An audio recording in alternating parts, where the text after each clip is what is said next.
semuanya, selamat datang di podcast Suara Pinggiran, menyuarakan teriakan dari orang pinggiran. Kali ini di hadapan gue nih ada dua pemuda-pemudi hebat nih. Salah satunya Raka, teman gue sendiri yang baru lulus SMA, yang merupakan warga dari Tambak Sari juga. Dan ada juga Kak Indah sebagai aktivis pemuda di daerah Tambak Sari. Bisa sapa-sapa dulu pemirsa kita.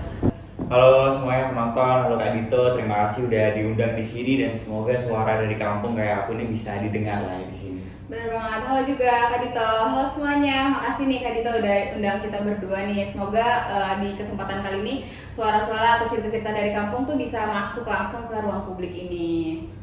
Tapi sebelumnya nih, aku mau nanya dulu deh. Kesibukan kalian tuh apa sih? Bisa dari Raka dulu mungkin. Kalau kesibukan aku sebenarnya karena aku baru lulus kemarin ya, jadi sekarang ini lebih asik lagi cari loker aja. Sama aku join juga di komunitasnya Kak Indah.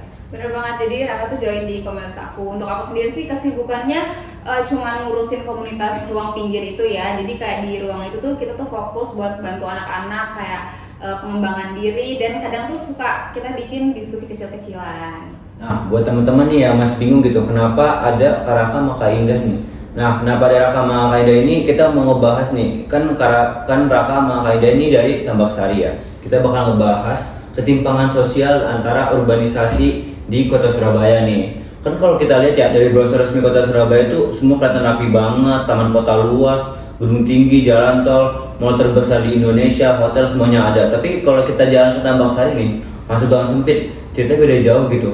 Makanya di siang ini kita bakal angkat topik Surabaya kota eksklusif.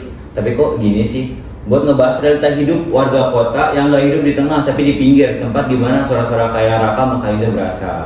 Bener banget itu Dit. Jadi kayak seperti yang sudah dijelasin tadi kan, kalau misalnya kita tuh bisa lihat kota Surabaya itu kayak wah banget kan, tapi yang terlihat tuh cuman orang-orang yang ada di lingkaran akses tersebut. Jadi yang kayak hidupnya enak tuh akan semakin enak, sedangkan kita orang seperti aku dan Raka itu tuh kayak orang luar yang gak punya akses di lingkaran itu kan pasti ngelus dada. Lo kan baru lulus SMA nih, gue penasaran deh, lu sebagai anak muda di Tambak Sari ya, kira-kira lu tuh berharap apa sih, lu ngerasa kebahagiaan gak sih dari kemajuan kota ini gitu?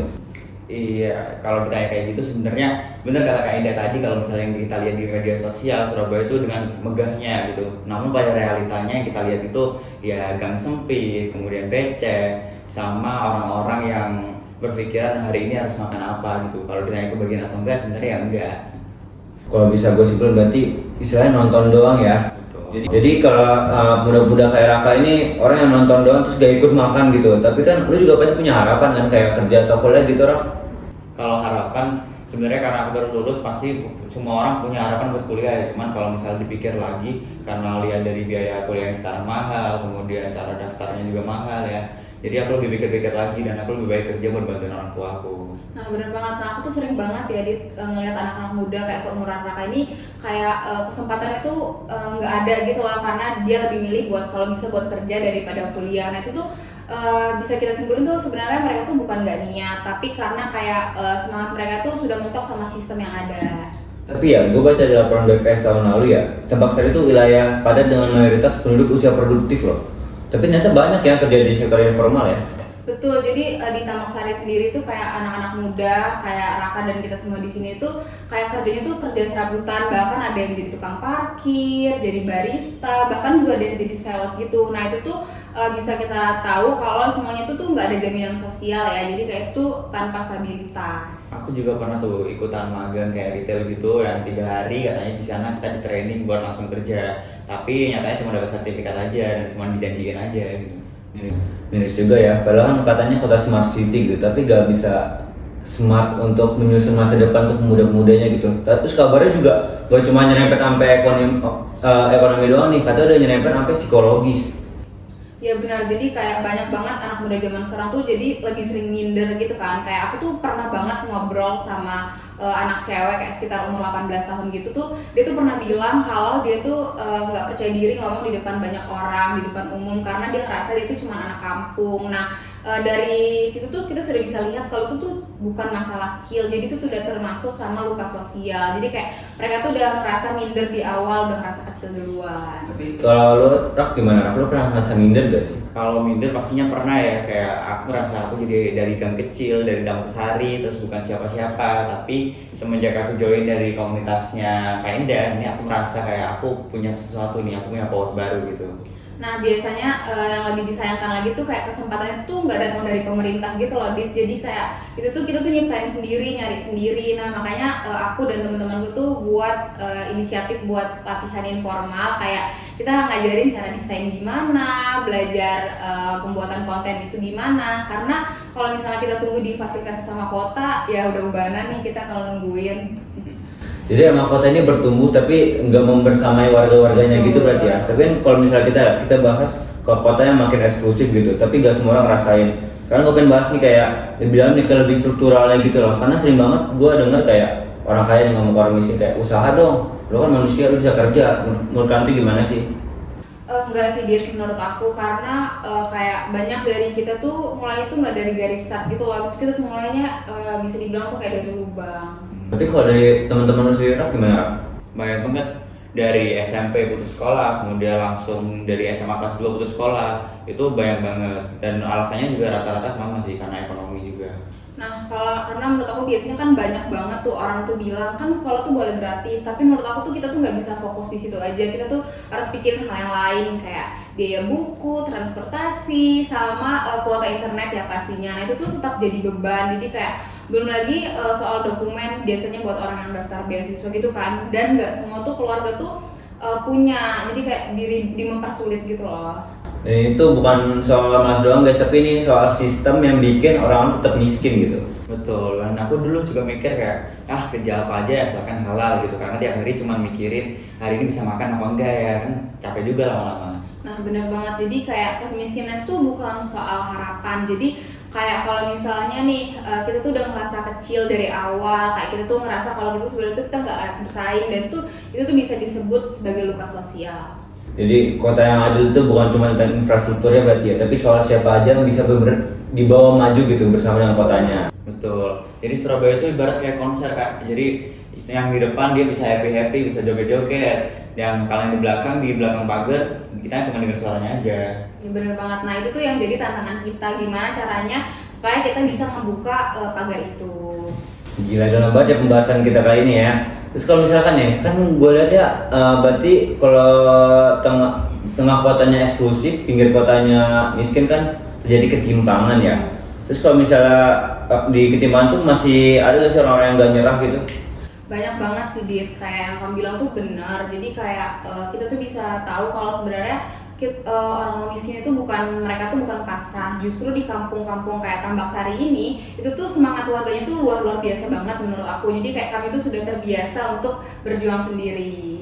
Oh ya Kak, kan gue denger lu juga punya komunitas ya, bisa ceritain gak sih komunitas ke kita gitu? Oke, jadi awal mulanya kenapa bisa ada komunitasku itu, jadi kayak itu ngelihat dari frustasi anak-anak di Tambak Sari yang kayak mereka tuh kehilangan arah, kayak ini harus bagaimana sih sebenarnya. Jadi aku dan teman-teman tuh inisiatif buat ruang kecil, namanya itu adalah ruang pinggir, dan di situ tuh kita tuh belajar tentang kayak bagaimana kita tumbuh, kita tuh juga ngasih kayak karya-karya, jadi kayak kita tuh sering banget diskusi-diskusi kecil. Iya, dan aku salah satu yang pertama direkrut langsung sama Kak Indah, dan aku merasakan benefitnya gitu. Dan kita di sini banyak belajar ya Kak, belajar pembuatan desain grafis, belajar CV dengan baik, terus kita juga melakukan aksi-aksi sosial. Kayak kemarin kita dapat sumbangan cat, terus kita rubah gang-gang sampai di Tambak Sari itu jadi berwarna gitu. Benar, jadi menurut aku anak-anak kayak Raka, kayak anak-anak seumuran di luar sana itu tuh pasti invisible ya, kayak sama gitu. Tapi di ruang kecil kayak gini, itu tuh kita tuh bisa ngedengerin maksud dari mereka tuh seperti apa, dan bikin mereka tuh lebih kelihatan lebih bersinar. Berarti ya, poin paling penting itu perubahan dimulai dari rasa memiliki ya, bukan jadi pas kampung berubah tuh warganya juga mau ikut berubah gitu, ikut tumbuh gitu ya. Betul. Jadi kalau menurut Kak Indah sama Raka sendiri nih, pemerintah tuh perlu ngapain sih buat menyokong komunitas ini biar makin maju gitu? Oke, kalau dari aku sendiri, pemerintah tuh harus ngapain sih sebenarnya? Jadi kayak pemerintah tuh pertama banget itu yang pasti harus ngedengerin dulu ya, kayak suara-suara dari komunitas-komunitas kecil tuh harus didengerin dulu. Terus tuh yang kedua permudah akses, karena kayak yang aku lihat tuh banyak banget komunitas-komunitas kecil yang bisa kita bilang tuh bagus banget, tapi bisa mati begitu aja karena nggak difasilitasi gitu loh sama pemerintah atau kota tersebut. Iya, dan jangan lupa juga pasti kepercayaannya. Oh iya benar. Nih gue saya agak takut nih ngomong juga pemerintah, tapi bisa mungkin pesan terakhir buat kalian aja biar muka gue gak masuk gitu ya.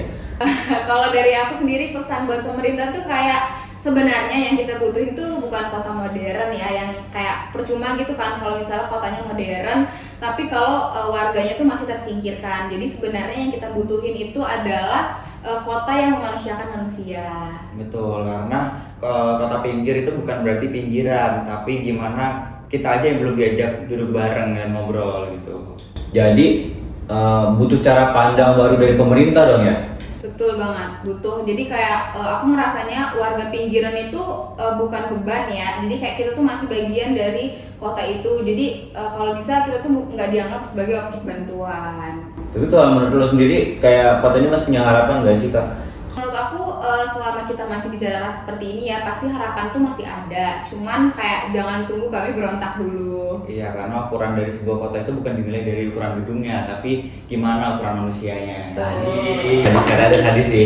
Lo kalau berdua kalau misalnya jadi pemerintah, jadi bagian dari pemerintah nih, gue paling dukung paling depan gue. Bisa aja sih gitu ini. Jadi kayak sebenarnya kita tuh nggak nyari kursi ya di sini. Kita tuh nyari keadilan. Jadi kayak kalau misalnya kita bisa duduk nih di meja keputusan, kita sih siap-siap aja ya Rak.